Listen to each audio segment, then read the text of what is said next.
Good morning! Okay, so ngayon po, no, so mag-open po tayo ng account natin dito po sa digital online platform. So check natin kung magkano po yung laman po. Okay, yan, open tayo. Ayan po, so yan po yung atin dashboard po ng digital online platform. So open po natin yung atin account. Ayan po, so ito po yung atin account. Ayan.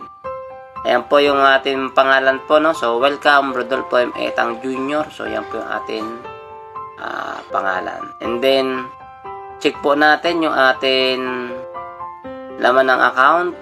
Ayan po, no? So, yan po yung laman po ng account natin, no? Direct referral po is 3,853.20. Yung Cycle 5 GC naman natin is Sodexo po ito. So, nagkakalaga po ng 1.5. So matotal po, no?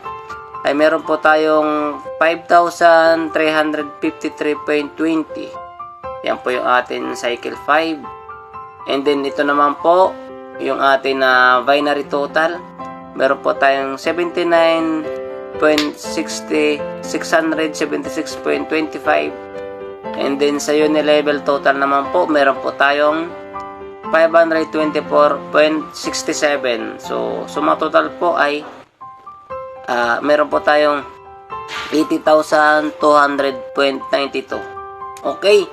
So kung pagsusumahin po natin lahat po ay ang income po natin ay 85,554.12. So yan.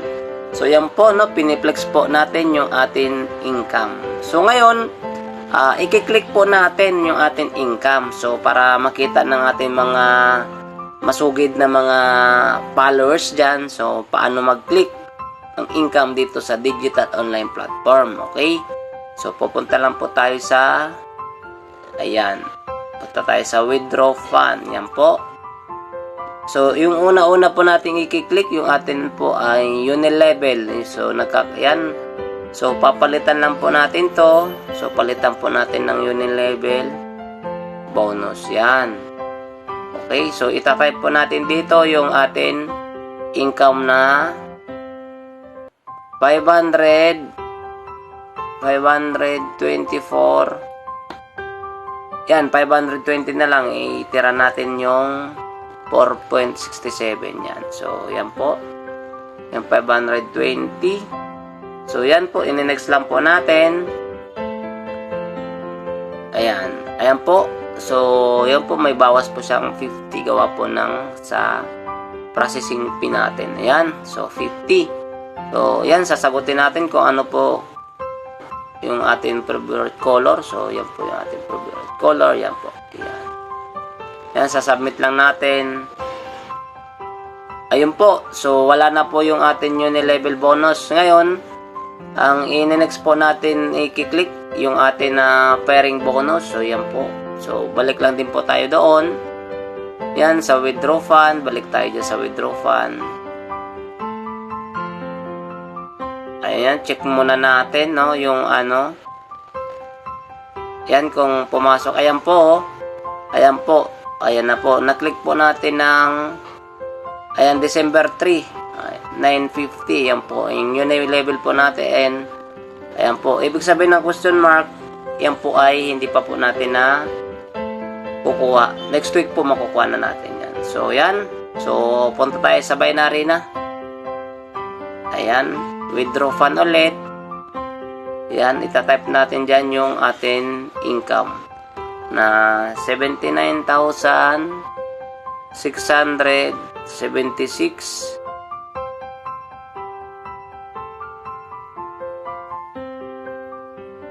79,676.20. Ayan, okay na yan. So, tira natin yung 0.725. Yan. So, then, in-next pa rin natin. Next lang. Ayan po.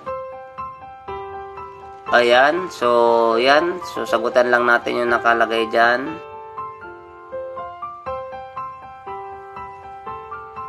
So, submit lang po natin. Ayan, and then okay. Yan, so kung mapapansin nyo po, yan na lang po ang natira. So check natin doon sa transfer history, no? Ayan po. So yan po yung transfer history. Diyan po makikita yung mga transaction na pagkiklik natin. So na-click po natin, ayan po lahat.